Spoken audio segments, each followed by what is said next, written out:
രണ്ടാമത്തെ അധ്യായം 3-ാമത്തെ വല്ലി 11-ാമത്തെ മന്ത്രം മുതൽ നോക്കാം. 11-ാമത്തെ മന്ത്രം സമാധിയെക്കുറിച്ച് പറയുന്നതാണ്. എപ്പോഴാണ് സമാധിയാവുക, എങ്ങനെയാണ് സമാധിയിലെത്തുക എന്നൊക്കെയാണ് പറയുന്നത്. അപ്പോൾ അത് ശ്രദ്ധിക്കാം.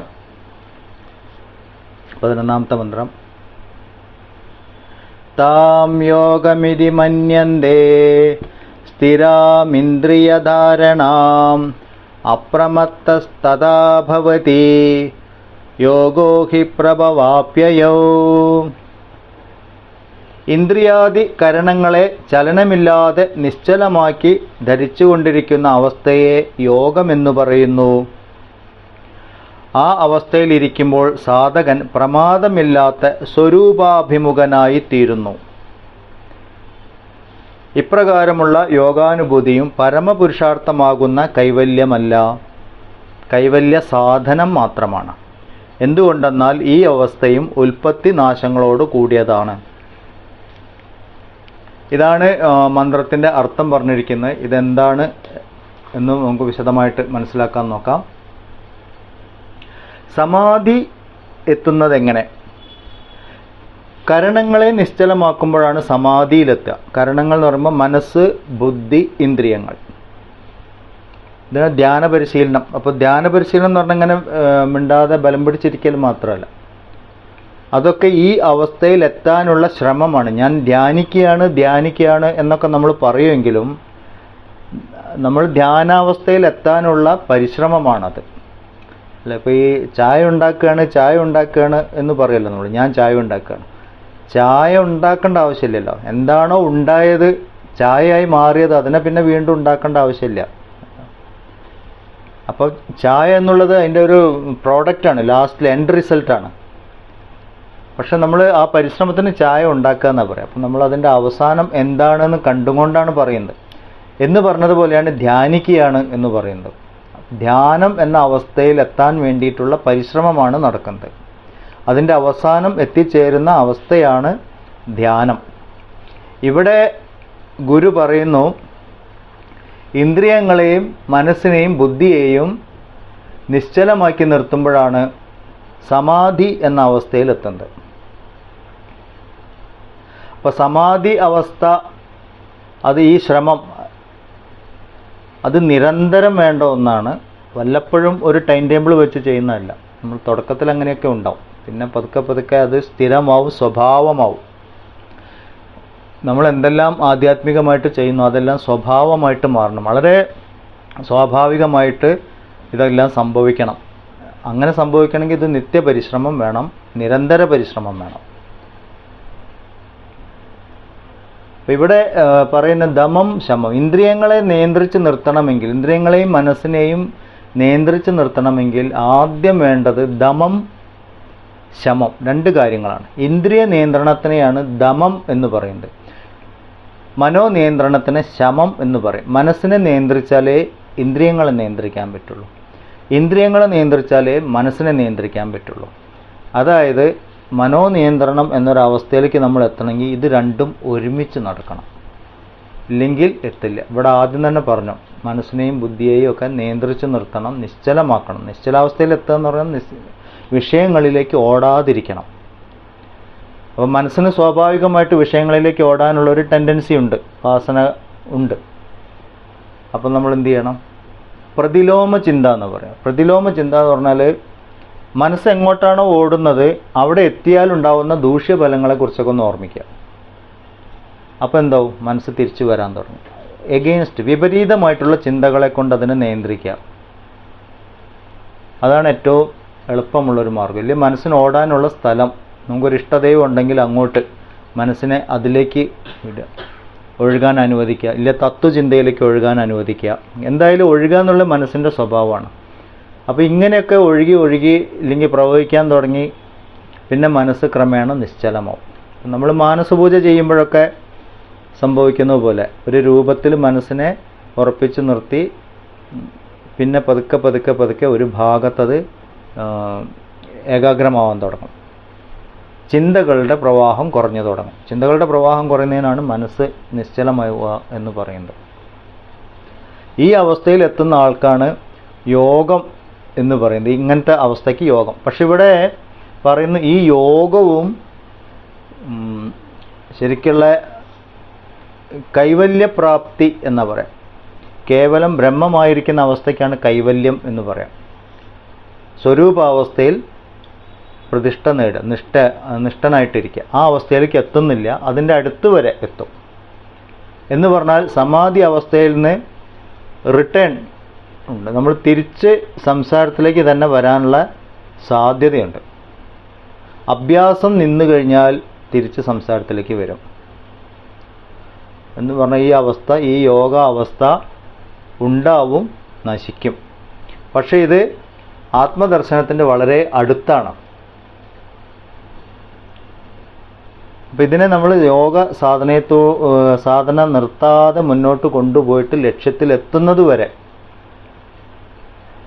തുടരണം എന്നുള്ളതാണ്. അതാണ് ഈ മന്ത്രത്തിൽ നിന്ന് മനസ്സിലാക്കാനുള്ളത്. അല്ലാതെ കുറച്ച് കഴിഞ്ഞ് നേരം ജപിച്ചു ധ്യാനിച്ചു കുറച്ച് മനസ്സിനൊരു ലയമൊക്കെ കിട്ടിക്കഴിയുമ്പോൾ ഞാൻ എത്തിപ്പോയി എന്ന് തോന്നും. അതൊരു കെണിയാണ്, അവിടെ കുടുങ്ങിപ്പോകരുതെന്നുള്ള. ജീവന്റെ അവസ്ഥ നിലനിൽക്കുന്നിടത്തോളം കാലം മനസ്സ് ചഞ്ചലമായിക്കൊണ്ടിരിക്കും. അപ്പോൾ ജീവഭാവം മനസ്സിൻ്റെ ചഞ്ചലത അത് എപ്പോഴും നമ്മൾ ഓർമ്മിച്ചിരിക്കണം. മനസ്സ് നിശ്ചലമായി ആത്മസ്വരൂപത്തിൽ ലയിക്കണം. പൂർണ്ണമായ നിശ്ചലാവസ്ഥയിലേക്ക് എത്തുമ്പോഴാണ് ജീവഭാവത്തിൽ നിന്ന് ആത്മഭാവത്തിലേക്ക് എത്തുന്നത്. അപ്പം അതുവരെയുള്ള എല്ലാം അതിനേക്കുള്ള പരിശ്രമമാണ്. യോഗ സാധന നമ്മൾ അതിൻ്റെ ഉയർന്ന തലങ്ങളിൽ എത്തിയാൽ പോലും വീണ്ടും തിരിച്ചു വരാനുള്ള സാധ്യതയുണ്ട്. അഭ്യാസം ഇല്ലെങ്കിൽ ഈ യോഗാവസ്ഥ നശിച്ചു പോകും. ഇതൊക്കെയാണ് പറയുന്നത്. കൈവല്യപ്രാപ്തി ആവുന്നില്ല. കൈവല്യം എന്ന് പറഞ്ഞാൽ കേവലം ബ്രഹ്മം മാത്രമായി ഇരിക്കുന്ന അവസ്ഥ, മറ്റൊന്നുമില്ല. അപ്പം ബ്രഹ്മമായിരിക്കണം എന്ത് വേണം? നിശ്ചലമാണ്, അത് തന്നെ ബ്രഹ്മം.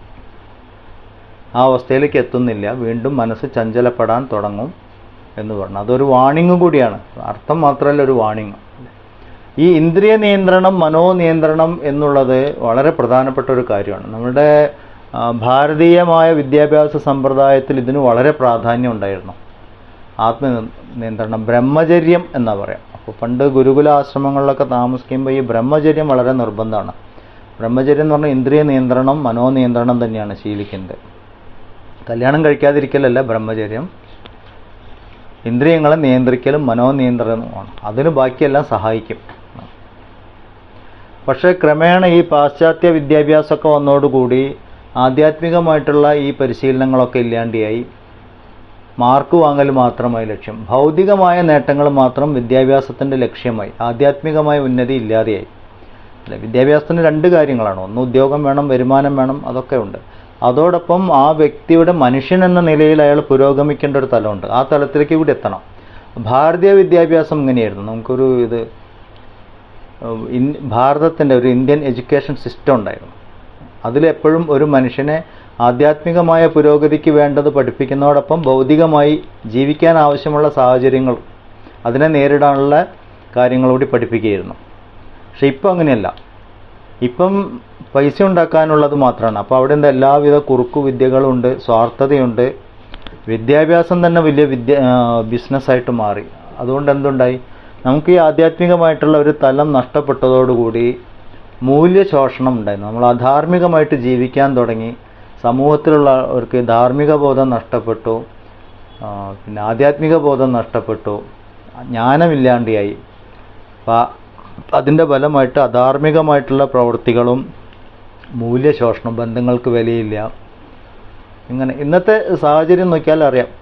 വളരെ വളരെ ദുഃഖകരമായ അവസ്ഥയിലേക്ക് പോകാൻ പ്രധാനപ്പെട്ട കാരണം വിദ്യാഭ്യാസത്തിൽ നിന്ന് ഈ ആധ്യാത്മികമായിട്ടുള്ള കാര്യങ്ങൾ നഷ്ടപ്പെട്ടു പോയത്. ഇത് ഞാനിപ്പോൾ എടുത്തു പറയാൻ കാരണം എന്താണെന്ന് പറഞ്ഞാൽ, നമ്മളുടെയൊക്കെ വീട്ടിൽ ആരെയും കുട്ടികളൊക്കെ പഠിക്കുന്നുണ്ടെങ്കിൽ അവർക്ക് ഈ വക കാര്യങ്ങളൊന്നും സ്കൂളിൽ നിന്നോ കോളേജിൽ നിന്നോ കിട്ടില്ല. എന്തെങ്കിലുമൊക്കെ ചെറുതായിട്ട് ഇൻട്രൊഡ്യൂസ് ചെയ്ത് പോവുള്ളൂ. ഇത് വീട്ടിൽ നിന്ന് കൊടുക്കണം. ഇത് അച്ഛനമ്മമാരുടെ ധർമ്മമാണ് കുട്ടികളെ ഈ രീതിയിൽ വളർത്തുന്നത്. സ്കൂളിൽ നിന്ന് കോളേജിൽ നിന്നോ കിട്ടാത്ത കാര്യങ്ങൾ, ഏറ്റവും പ്രധാനപ്പെട്ട കാര്യങ്ങൾ, വാല്യൂസ്, അത് വീട്ടിൽ നിന്ന് കിട്ടണം. വീട്ടിൽ നിന്ന് അത് കൊടുക്കണമെങ്കിൽ അച്ഛനും അമ്മയ്ക്കും അത് എന്താണെന്ന് അറിയണം ആദ്യം. അവരുടെ അടുത്തുള്ളതല്ലേ കൊടുക്കാൻ പറ്റുള്ളൂ.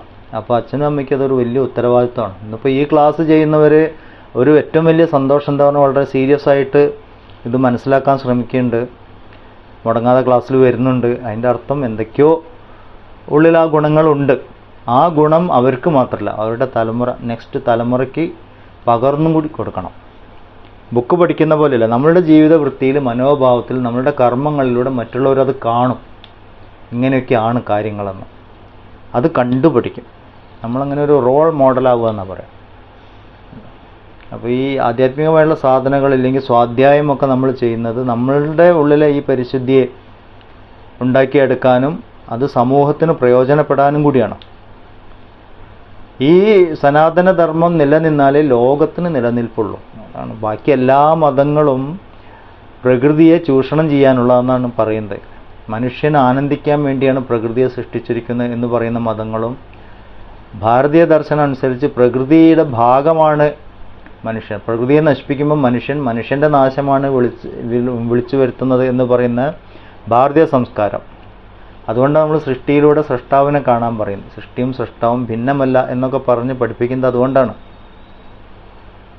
പ്രകൃതിയെ ചൂഷണം ചെയ്യാതിരിക്കാൻ പഠിപ്പിക്കുന്ന ഒരു സംസ്കാരവും പ്രകൃതി ഉണ്ടാക്കിയത് മനുഷ്യന് ചൂഷണം ചെയ്യാൻ വേണ്ടിയിട്ടാണെന്ന് പറയുന്ന ചില മതവിശ്വാസങ്ങളും. അപ്പം അത് ഒന്ന് ലോകനാശത്തിലേക്ക് നയിക്കുന്നു, ഒന്ന് ലോകത്തിൻ്റെ നന്മയിലേക്ക് നയിക്കുന്നു.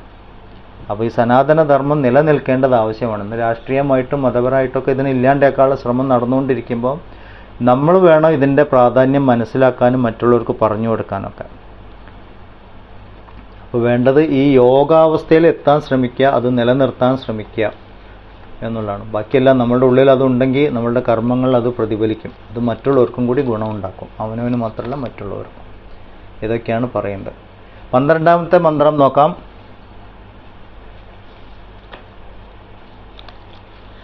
നൈവ വാചാ ന മനസാ പ്രാപ്തും ശക്യോ ന ചക്ഷുഷാ അസ്തീതി ബ്രുവതോന്യത്ര കഥം തതുപലഭ്യതേ. ഈ ആത്മാവ് വാക്കുകൊണ്ടോ മനസ്സുകൊണ്ടോ കണ്ണുകൊണ്ടോ അല്ലെങ്കിൽ ചക്ഷുസ്സുകൊണ്ടോ പ്രാപിക്കത്തക്കതല്ല. ഉണ്ട് എന്ന് പറയുന്നവനിൽ നിന്ന് മറ്റൊരിടത്ത് അതെങ്ങനെ ലഭിക്കത്തക്കതായി തീരും? ഇങ്ങനെയാണ് ചോദ്യം. ഇതിൽ വളരെ രസകരമായ ഒരു ചോദ്യമുണ്ട്. ഇതിൽ ഒന്നാമത് ആത്മാവിനെ കാണാൻ പറ്റില്ല, ഇത് എല്ലായിടത്തുണ്ട് പറയണു. ഇവിടെ പറയണു ആത്മാവിനെ പറഞ്ഞ് മനസ്സിലാക്കാൻ പറ്റില്ല, ചിന്തിച്ചറിയാൻ പറ്റില്ല, കണ്ണുകൊണ്ട് കാണാൻ പറ്റില്ല എന്നൊക്കെയാണ് പറയുന്നത്. എന്തെങ്ങനെ പറയാൻ കാരണം? തന്നിൽ നിന്ന് അന്യമായതിനെ മാത്രമേ ഇന്ദ്രിയങ്ങളെ കൊണ്ടറിയാൻ പറ്റുള്ളൂ. ഇന്ദ്രിയങ്ങൾക്ക് പ്രവർത്തിക്കുന്ന ശക്തിയാണ് ആത്മാവ്. പക്ഷെ ഇന്ദ്രിയങ്ങൾക്ക് എപ്പോഴും പുറത്തേക്ക് പോകാനാണ്. തന്നിൽ നിന്ന് അന്യമായതിനെ അറിയാൻ പറ്റുള്ളൂ. അപ്പോൾ ആരാണ് അറിയുന്നത്? ഉള്ളിലേക്കാണ് അന്വേഷണം വേണ്ടത്. അത് നടക്കുന്നില്ല. അതുകൊണ്ടാണ് ഇങ്ങനെയൊന്നും അറിയാൻ പറ്റില്ല എന്ന് പറയുന്നത്. ആത്മാവ് എന്ന് പറയാൻ അറിയപ്പെടേണ്ട വസ്തുവല്ല, അനുഭൂതി. ഞാൻ സ്വയം ആത്മാവാണ് എന്ന് അറിയലാണ്.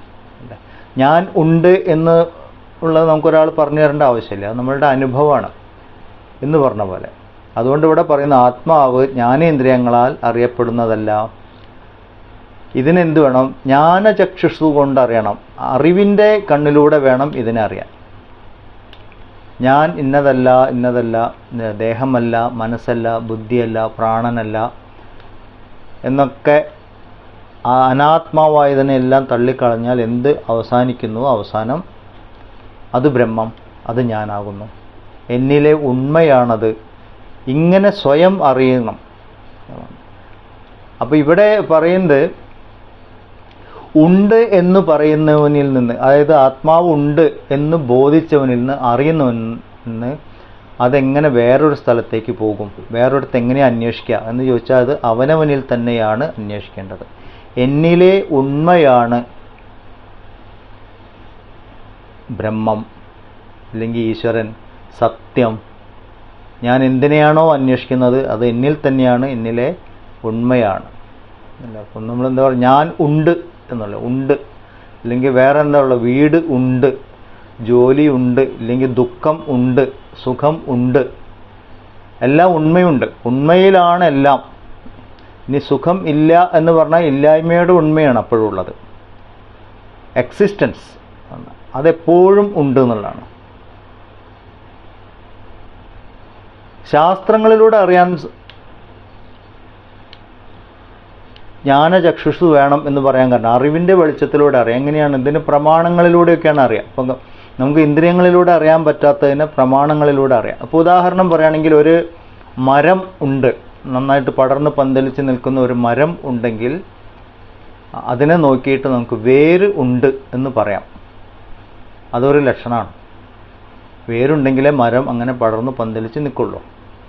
അപ്പോൾ ഇങ്ങനെ ബ്രഹ്മത്തെക്കുറിച്ച് പറയുന്ന കാര്യങ്ങളൊക്കെ ഉണ്ട്. പ്രമാണങ്ങൾ എന്നാ പറയാം. പ്രമാണം, പ്രത്യക്ഷം, അനുമാനം, ശബ്ദം. പ്രത്യക്ഷം എന്ന് പറഞ്ഞാൽ നമ്മൾ നേരിട്ട് അനുഭവിച്ച് അറിയാം.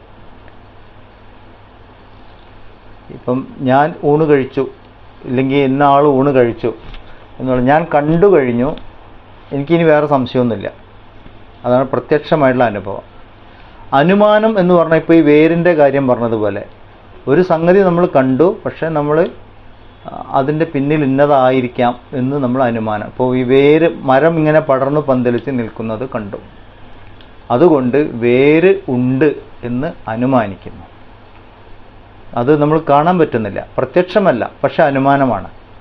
അതുപോലെ ശബ്ദം എന്ന് പറയുന്നത് ഒരാൾ പറഞ്ഞിട്ട് അറിയുന്നതാണ് ശബ്ദം.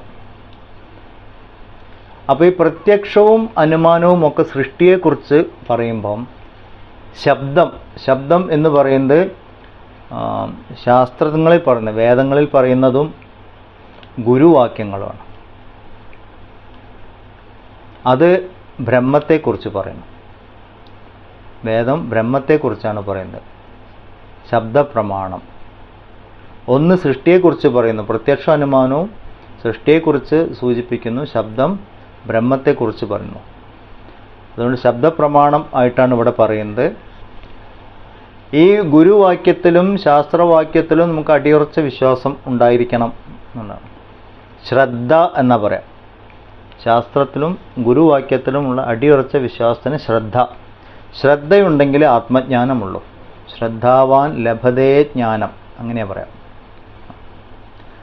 ജ്ഞാനം ഉണ്ടെങ്കിലേ കൈവല്യാവസ്ഥയിലെത്തുന്നുള്ളൂ, ബ്രഹ്മപ്രാപ്തി.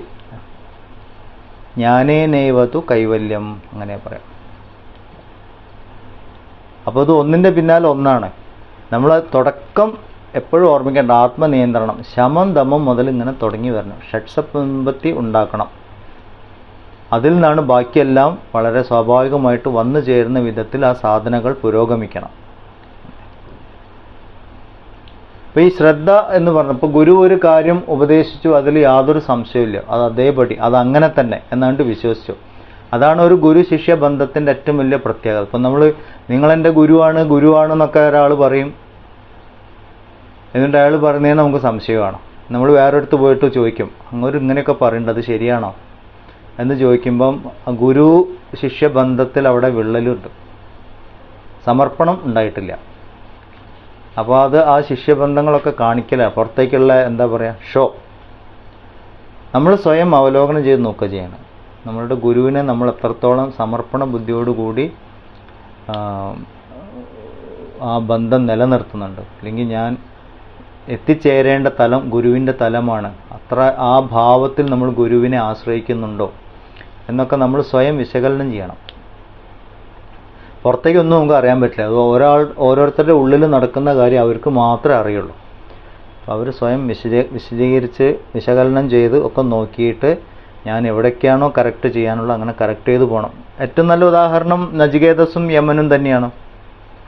യമൻ്റെ ഓരോ വാക്കും നചികേതസ് അങ്ങോട്ട് സ്വീകരിച്ചു അതേപടി. ആത്മാവ് ഇങ്ങനെയാണ് പറഞ്ഞു, ഓക്കെ. നീ അതാണ് പറഞ്ഞു, ഓക്കെ. ഒക്കെ സ്വീകരിച്ചു. ശ്രീകൃഷ്ണനും അർജുനനും ഭഗവത്ഗീതയിൽ അങ്ങനെയല്ലേ, ഭഗവാൻ പറഞ്ഞൊക്കെ അർജുനൻ അതേപടി കേട്ടു, അംഗീകരിച്ചു. എന്തെങ്കിലും കാര്യത്തിൽ വ്യക്തത വരായുണ്ടെങ്കിൽ അത് സംശയം ചോദിച്ച് ക്ലിയറാക്കി. നമ്മൾ ഭാഗവതം വായിച്ചാലും ഇതന്നെയാണ് കാണുക. ശ്രീശുക ബ്രഹ്മർഷിയുടെ ഉപദേശങ്ങളെ പരീക്ഷത്തിന് യാതൊരു പ്രശ്നം ഉണ്ടായില്ല. അത് അതേപടി കേട്ടു, അതിൻ്റെ ഗുണം അവിടെ ഉണ്ടായി. പൂർണ്ണ ശ്രദ്ധ, വിശ്വാസം എന്നുള്ള ഇതാണ് ശ്രദ്ധ എന്ന് പറയുന്നത്. ശ്രദ്ധയുണ്ടെങ്കിലേ ആധ്യാത്മികമായുള്ള ഉയർച്ചയുണ്ടാവുള്ളൂ. ഇങ്ങനെ നമ്മൾ ശാസ്ത്രജ്ഞാനം, ഗുരു പറഞ്ഞ ഉപദേശം കേട്ട് സാധനകളൊക്കെ ചെയ്യുമ്പോഴാണ് നമ്മളുടെ ജ്ഞാനചക്ഷുഷു, ബ്രഹ്മത്തെ അറിയാൻ ജ്ഞാനചക്ഷുഷു വേണമെന്ന്, അറിവിൻ്റെ ദൃഷ്ടിയിലൂടെ വേണം അത് തെളിയുള്ളൂ. ഇപ്പോൾ നമ്മൾ ഭഗവത്ഗീത വായിക്കുമ്പോഴും അർജുനന് ജ്ഞാനചക്ഷുസ് തരാം എന്നാണ് ഭഗവാൻ പറയുന്നത്, അനുഗ്രഹിക്കുന്നത്. അതുപോലെ തന്നെ ഇവിടെ. അപ്പോൾ പുസ്തകം ഇത്രയൊക്കെ പറയാൻ കാരണം, പുസ്തകം വായിച്ചാൽ ബ്രഹ്മജ്ഞാനം ഉണ്ടാവില്ല, ഇതൊക്കെ നമുക്കൊരു സഹായം ഉണ്ടാവും, അത്രയേ ഉള്ളൂ. പക്ഷെ ആത്മാവിനെ സ്വയം അറിയുന്ന തലത്തിലേക്ക് അത് എത്തിക്കുന്നില്ല. അതിനനുസരിച്ച് സാധനകൾ കൂടി വേണം. 13ാമത്തെ മന്ത്രം നോക്കാം. അസ്തിത്യേവോപലബ്ധവ്യഃ തത്വഭാവേന ചോഭയോഃ അസ്തിത്യേവോപലബ്ധസ്യ തത്വഭാവ പ്രസീദതി. ബ്രഹ്മം ഉണ്ട്, എനിക്ക് അറിയാൻ കഴിയും എന്ന ഉറച്ച വിശ്വാസം കൊണ്ട് തന്നെ അറിയപ്പെടേണ്ടതാണ് ആത്മതത്വം. ലക്ഷ്യബോധത്തിനെ കുറിച്ച് നമുക്ക് നല്ല എവിടെയാണോ എത്തിച്ചേരുന്നത് അതിന് കുറച്ച് ഉറച്ച ബോധം ഉണ്ടായിരിക്കണം. ഇങ്ങനൊരു സംഭവം ഉണ്ട്, അതവിടെ ഉണ്ടെങ്കിൽ എടുക്കാൻ പറ്റുള്ളൂ. ഇപ്പോൾ ഒരു സ്ഥലത്ത് നമ്മൾ നിധി എടുക്കാൻ പോവാണ്, ഞാൻ അവിടെ കുറേ മാന്തി നോക്കട്ടെ, ഇവിടെ കുറേ കുഴിച്ച് നോക്കട്ടെ പറഞ്ഞിട്ട് കാര്യമില്ല. ഇത് ഇന്ന സ്ഥലത്ത് ഉണ്ട് എന്ന് ഉറപ്പുണ്ടെങ്കിൽ അവിടെ മാത്രം കുഴിച്ച് നോക്കിയാൽ മതി. എന്ന് പറഞ്ഞ പോലെ ബ്രഹ്മം ഉണ്ട്, ബ്രഹ്മം മാത്രമേ ഉള്ളൂ, ഇതാണ് ലക്ഷ്യം. അപ്പം ഇതെല്ലായിടത്തും ഉണ്ടെങ്കിലും എനിക്കിത് അറിയാൻ സാധിക്കാത്തത് എന്നിലെ അജ്ഞാനം കാരണമാണ്. അതുകൊണ്ട് എന്നിലെ അജ്ഞാനം മാറിയാൽ എനിക്ക് ബ്രഹ്മപ്രാപ്തിയിൽ എത്താമെന്ന് ഉറച്ച ബോധ്യം ആദ്യം വേണം, എന്നാലേ സാധനം മുന്നോട്ട് നീങ്ങുള്ളൂ. ഇവിടെ പറയുന്നത് ഇങ്ങനെയുള്ളൊരു വിശ്വാസം കൊണ്ടാണ് ആത്മതത്വത്തിലേക്ക് എത്തുകയുള്ളൂ. സംശയദൃഷ്ടിയോടുകൂടി പോകുമ്പോൾ എത്തില്ല, കുറേ കഴിയുമ്പോൾ അത് ഉപേക്ഷിച്ച് പോകും. അങ്ങനെ പലയിടത്തും കാണാം, കുറേ കാലം കുറേ ആശ്രമത്തിൽ ചെന്നു കുറേ സാധനയൊക്കെ ചെയ്ത് ഇവിടെ ശരിയില്ല, ഇവിടെ ഭക്തി മാത്രമേ കിട്ടുള്ളൂ, ഇവിടെ ജ്ഞാനമില്ല, ജ്ഞാനം കിട്ടുന്നിടത്ത് പോയി ഇവിടെ ജ്ഞാനം മാത്രമേ ഉള്ളൂ, ഭക്തിയില്ല. അപ്പോൾ ഇത് ഒന്നിനൊന്ന് പരസ്പരം അങ്ങനെ പൂരകങ്ങളായിട്ട് നിൽക്കണമെന്നുള്ള അറിയില്ല. അങ്ങനെ അവനവൻ്റെ അജ്ഞാനത്തിൻ്റെ തലത്തിൽ നിന്നിട്ട് അവിടുത്തെ കാര്യങ്ങളൊക്കെ വിലയിരുത്തി എന്നിട്ട് അവിടേക്ക് ഉപേക്ഷിച്ച് പോരും, ഗുരുവിനെ ഉപേക്ഷിക്കും, പുറമൊന്ന് കുറേ കുറ്റവും പറയും. അങ്ങനെ കുറേ ആൾക്കാരുണ്ട്. ഇതൊക്കെ എന്താണ്? ലക്ഷ്യത്തിൽ ഉറച്ച ബോധമില്ലാത്തത് കൊണ്ടാണ്. പിന്നെ ആത്മാവിന് പറഞ്ഞ തത്വജ്ഞാനം കൊണ്ടറിയാം. തത്വജ്ഞാനം എന്താണ്? നമ്മളിപ്പോൾ പഠിക്കുന്നത് എല്ലാം ഈശ്വരൻ, എല്ലാം ബ്രഹ്മമയം, ഈ തലം കൊണ്ട് അതിനെ നമ്മൾ അനുഭൂതി തലത്തിലേക്ക് മാറ്റിയെടുക്കുക. തത്വം കൊണ്ടും അറിയപ്പെടാവുന്നതാണ്. രണ്ട് പ്രകാരത്തിലും ഉണ്ടെന്ന നിലയിൽ അറിഞ്ഞവന് തത്വബോധം പ്രകാശിക്കുന്നു. അപ്പം ഇങ്ങനെ ബ്രഹ്മം ഉണ്ട് എന്നറിയാം, അതിലെത്താനുള്ള ശ്രമം, നിരന്തരമായ കഠിനമായ ശ്രമം. മുമ്പ് പറഞ്ഞത് ഓർമ്മിക്കണം, വാൾത്തലയിലൂടെ നടക്കുന്നത് പോലെയാണെന്ന് പറഞ്ഞത് ഓർമ്മിക്കണം. ബുദ്ധിമുട്ടാണ്, ഏതു നിമിഷവും സാധനയിൽ നിന്ന് താഴേക്ക് പതിക്കാം. പിന്നെന്ത് വേണം? തത്വബോധം. തത്വബോധം എന്ന് പറയുമ്പോൾ എല്ലാം ഒന്നാണ്, ഏകത്വം ആയിരിക്കുന്ന തത്വത്തിനെ കുറിച്ച് അറിയാം, അത് തന്നെ തത്വബോധം. വേറെ വേറെ എന്ന് കാണുമ്പം ഈ സ്ഥലത്തിലേക്ക് എത്തുന്നില്ല. ഇത് നമ്മൾ ഈ ആരാധനകളിലൊക്കെ ഇതൊരു വലിയ പ്രശ്നമാണ്. ക്ഷേത്രങ്ങളിലൊക്കെ പോയിട്ട് ഒരുപാട് ഈശ്വര രൂപങ്ങളെ കാണുമ്പോൾ അത് വേറെ ഇത് വേറെ എന്നൊക്കെ കൺഫ്യൂഷൻ വരുമ്പോൾ നമ്മൾ യഥാർത്ഥ ലക്ഷ്യത്തിലേക്ക് എത്തുന്നില്ല, തത്വബോധം ആയിട്ടില്ല. എല്ലാം ഒന്നാണ് എന്ന തത്വബോധം കൊണ്ട് മാത്രമേ ലക്ഷ്യത്തിലേക്ക് എത്തുന്നുള്ളൂ. ബാക്കി ആരാധനകളൊക്കെ അതിന് സഹായിക്കും തലത്തിലേക്ക് എത്താൻ വേണ്ടിയിട്ട്. കുറേ കഴിയുമ്പോൾ അതൊക്കെ വിടണം. അത് നമ്മൾ ഓട്ടോമാറ്റിക് വിട്ടു, നമ്മൾ വിടണം എന്നല്ല പറഞ്ഞത്. ഓരോന്നിനെ നമ്മൾ ആരാധന ചെയ്യുമ്പോഴും ഇതിലൂടെയെല്ലാം ഞാൻ ആരാധിക്കുന്നത് ഒരേ ഒരു തത്വത്തിനെയാണെന്നുള്ള ഓർമ്മയോടുകൂടി ആരാധിക്കാൻ തുടങ്ങും. ആത്മഭാവത്തിൽ നമ്മൾ എത്തിച്ചേരുന്നത് അല്ലെങ്കിൽ നിഷ്ഠമാവുന്നത് ഈ ആസ്തിക്യ ബുദ്ധി.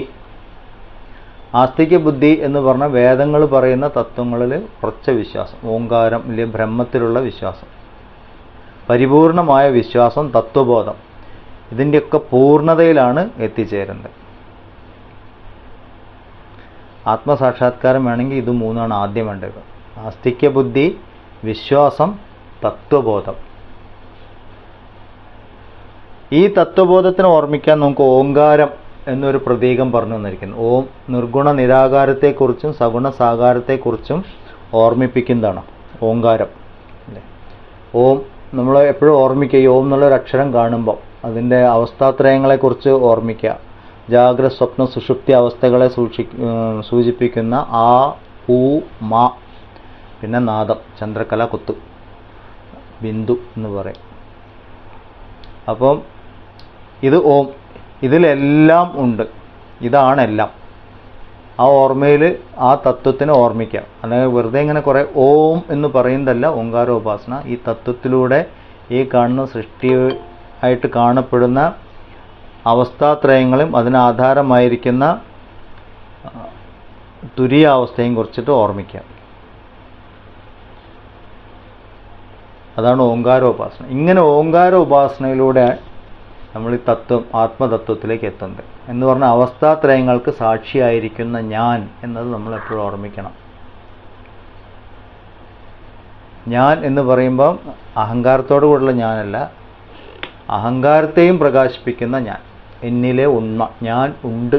ഇതാർക്കും പറയേണ്ട ആവശ്യമില്ല. നമ്മൾ രാവിലെ ഉറങ്ങി എണീക്കുമ്പോൾ ഞാനുണ്ടെന്ന് നമുക്ക് സ്വയം അറിയാം. ആ ഉണ്മയെക്കുറിച്ചാണ് ഇവിടെ പറയുന്നത്. അതാണ് സ്വരൂപം. അതിൽ ഉറച്ചിരിക്കുക എന്നുള്ളതാണ് ആത്മസ്വരൂപം.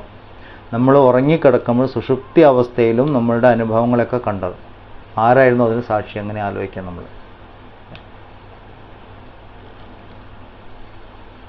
എന്നിലെ ഉണ്മ, അല്ലെങ്കിൽ ഉണ്മയിലാണ് ഞാൻ, ഈ ഉണ്മയിലാണ് എൻ്റെ ദേഹം വന്നു നിന്നു പോകുന്നത്, എൻ്റെ എല്ലാ അനുഭവങ്ങളും ഈ ഉണ്മയിലാണ് എന്ന് നമ്മൾ ഓർമ്മിക്കുക. സത് എന്ന് പറയുന്നത്, സത്തിലാണ് എല്ലാം സംഭവിക്കുന്നത്.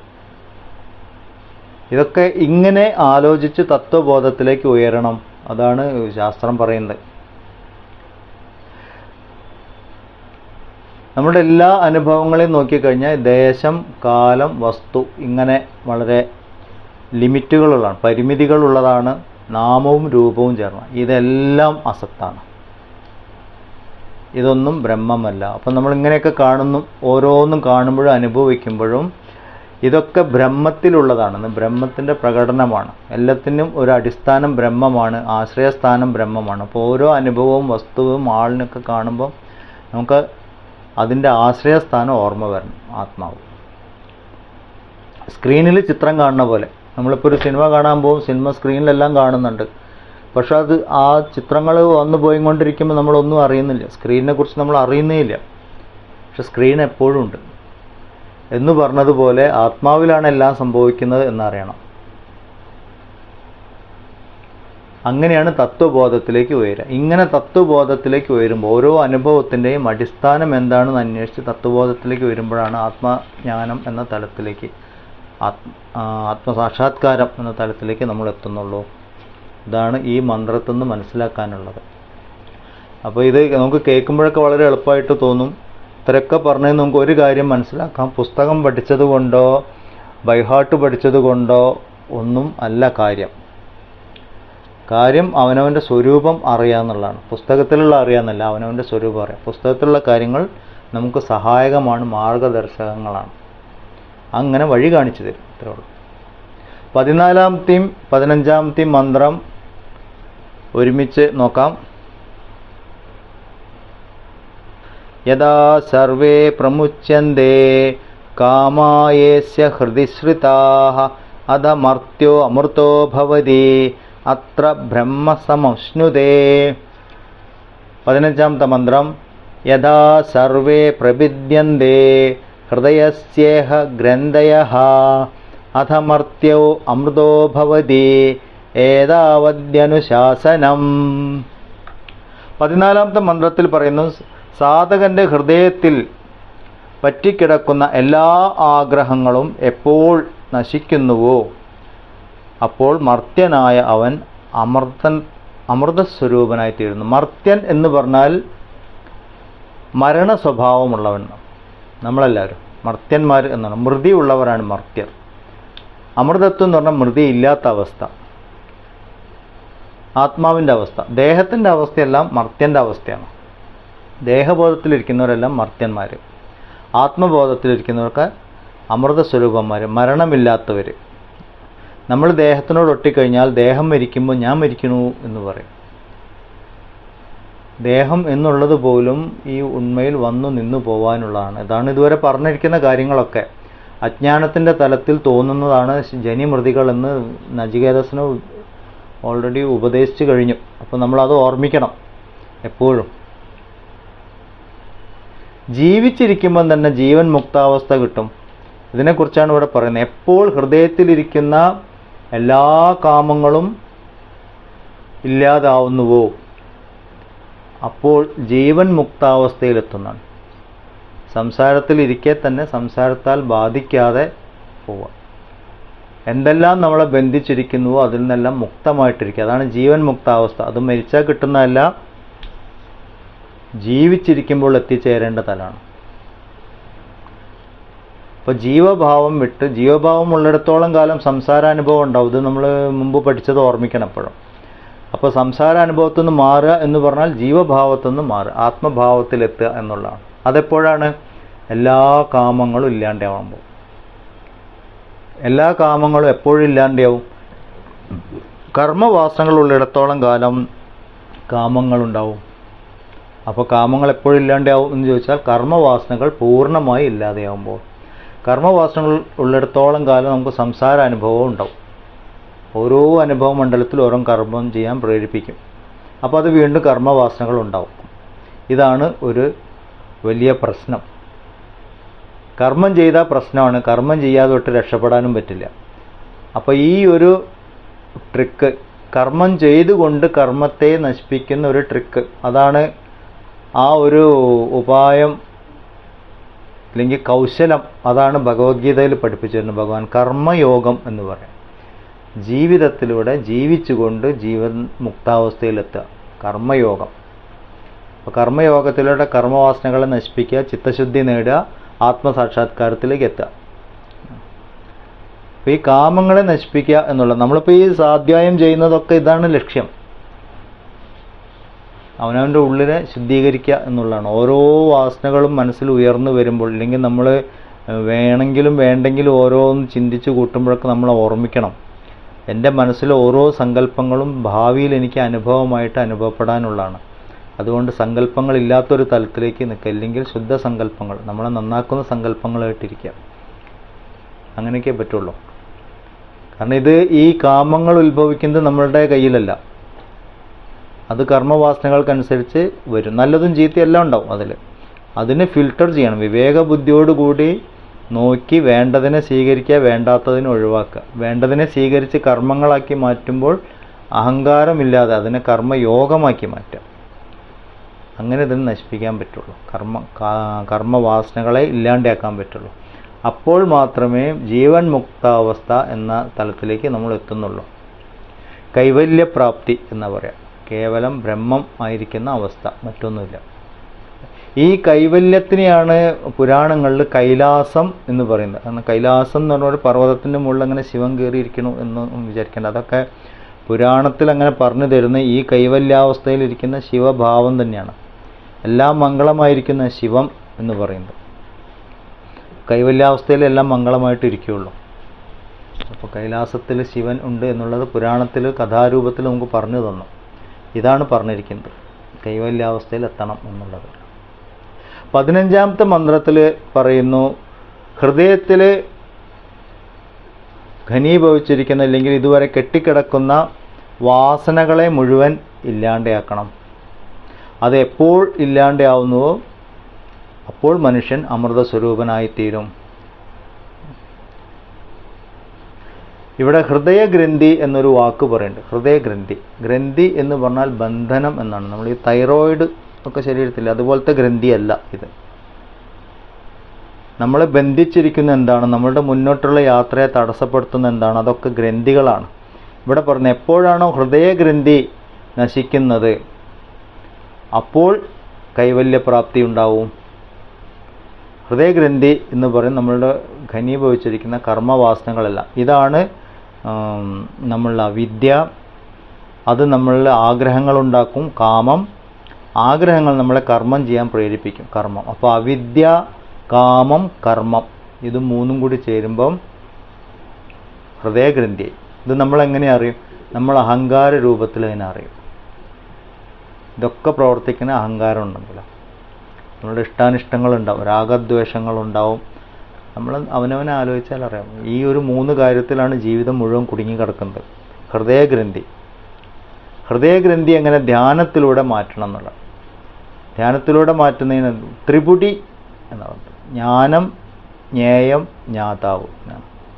അറിയുന്ന ആൾ, അറിയുന്ന വിഷയം, അറിവ്, അറിയുക എന്ന അനുഭവം. ഇത് മൂന്നും കൂടി ഒന്നായി ചേരണം. അപ്പോഴാണ് അഹങ്കാരത്തിൻ്റെ പൂർണ്ണമായ നാശം ഉണ്ടാവുന്നത്. ത്രിപുടി മുടിയ ഇങ്ങനെയൊക്കെ നമ്മൾ പലയിടത്തും ഇങ്ങനെ വായിച്ച് കേൾക്കും. അപ്പോൾ നമ്മൾ വിചാരിക്കും ഇതെന്താ സംഭവം എന്ന്. ഇത് ഇത്രയേ ഉള്ളൂ. നമ്മൾ എന്താണോ ബന്ധിച്ചിരിക്കുന്നത് അതിനെ നശിപ്പിക്കണം. അതാണ് പറഞ്ഞിരിക്കുന്നത്. അഹങ്കാരനാശം ഉണ്ടാവണം. അഹങ്കാരനാശം ഉണ്ടെങ്കിൽ ആത്മസാക്ഷാത്കാരമുള്ളൂ. അപ്പോൾ ഈ സ്വാധ്യായം മുഴുവൻ ചെയ്യുന്ന എന്തിനാണ്? അഹങ്കാരനാശത്തിന്. നമ്മളത് ചേർത്ത് ചിന്തിക്കണം. ഇല്ലെങ്കിൽ ജീവിതം ഞാൻ കഠോപനിഷത്ത് പഠിച്ചവൻ, ഞാൻ ഭഗവത്ഗീത പഠിച്ചവൻ എന്നുള്ള ആ ഒരു എന്താ പറയുക ധാർഷ്ട്യം പറയില്ലേ ചിലവർക്ക്, ഇങ്ങനെ പാണ്ഡിത്യ ഗർവ്, അതൊക്കെ ഉണ്ടെങ്കിൽ അതൊക്കെ ഇത് പഠിച്ചതിൻ്റെ നേരെ വിപരീത ഫലം കൊണ്ടുവരുന്നതാണ്. ഓപ്പോസിറ്റ് ബന്ധനത്തിന് കാരണമാവും. അപ്പോൾ അറിവിൻ്റെ തലത്തിൽ ജീവിക്കുമ്പോൾ നമ്മളിങ്ങനെ വേണം. അപ്പോൾ അവനവനെയാണ് നമ്മൾ അവനവൻ്റെ ചെയ്തു നോക്കേണ്ടത്, മറ്റുള്ളവരല്ല. ഇപ്പം നമ്മൾ ചെയ്യുന്നതൊക്കെ എന്താണ്? മറ്റുള്ളവരുടെ കുറ്റങ്ങളും കുറവുകളും കാണുക എന്നുള്ളത്. നമ്മൾ സ്വയം മനസ്സിലാക്കേണ്ടത് ഞാൻ എവിടെയൊക്കെയാണ് എൻ്റെ കർമ്മങ്ങളെ കൊണ്ട് എന്നെ ബന്ധിച്ചിടുന്നത്, ഞാൻ എങ്ങനെയൊക്കെ ഈ തലത്തിൽ നിന്ന് മുക്തമാവണം. ഇതാണ് ആധ്യാത്മിക സാധനയുടെ ഗുണം. അപ്പം കാഴ്ച അവനവനിലേക്ക് ആണ് വേണ്ടത്. ഹൃദയഗ്രന്ഥി പൂർണ്ണമായി നശിക്കുമ്പോഴാണ് കൈവല്യപ്രാപ്തി എന്ന് പറയുന്നത്. അപ്പോൾ കൈവല്യപ്രാപ്തിയിൽ ഇരിക്കുന്ന ആൾ, ആത്മജ്ഞാനിയായിട്ട് ഇരിക്കുന്ന ഒരാൾക്ക് ഹൃദയമില്ലാത്ത ആളാണ്. അങ്ങനെ നമ്മൾ തമാശ രീതിയിലാണ് പറയാം. കാരണം ഈ ഹൃദയഗ്രന്ഥി പൂർണ്ണമായി നശിച്ചിരിക്കുന്നു. അവിദ്യയും കാമവും കർമ്മവും ഇല്ല അവർക്ക്. അപ്പോൾ അവർ കർമ്മം ചെയ്യാതിരിക്കുന്ന, അവർ കർമ്മം ചെയ്തുകൊണ്ടിരിക്കും ലോകത്തിന് മാതൃകയാവാനും ലോകത്തിൻ്റെ നന്മയ്ക്കായിട്ട്. പക്ഷേ അതിൽ അഹങ്കാരമില്ല. അവർ നൈഷ്കർമ്മ്യമാണ്. കർമ്മം ചെയ്യുമ്പോഴും നൈഷ്കർമ്മ്യമായിട്ടാണ് ചെയ്യുന്നത്. അതാണ് ജ്ഞാനികളുടെ കർമ്മവും അജ്ഞാനികളുടെ കർമ്മവും തമ്മിലുള്ള വ്യത്യാസം. നമ്മളിപ്പോൾ ഒരു കർമ്മം ചെയ്യുമ്പോൾ കയ്യടി കിട്ടാൻ വേണ്ടിയിട്ടാണ് ചെയ്യുക. ജ്ഞാനികൾ അങ്ങനെയല്ല ചെയ്യുക. അവർക്ക് ആ കർമ്മം വളരെ സ്വാഭാവികമായിട്ട് സംഭവിക്കുന്നതാണ്. ആര് നല്ലത് പറഞ്ഞാലും മോശം പറഞ്ഞാലൊന്നും അവർക്കത് ഒരു പ്രശ്നമല്ല. 16ാമത്തെ മന്ത്രം ഒരു സാധനാവിദ്യയെക്കുറിച്ചാണ്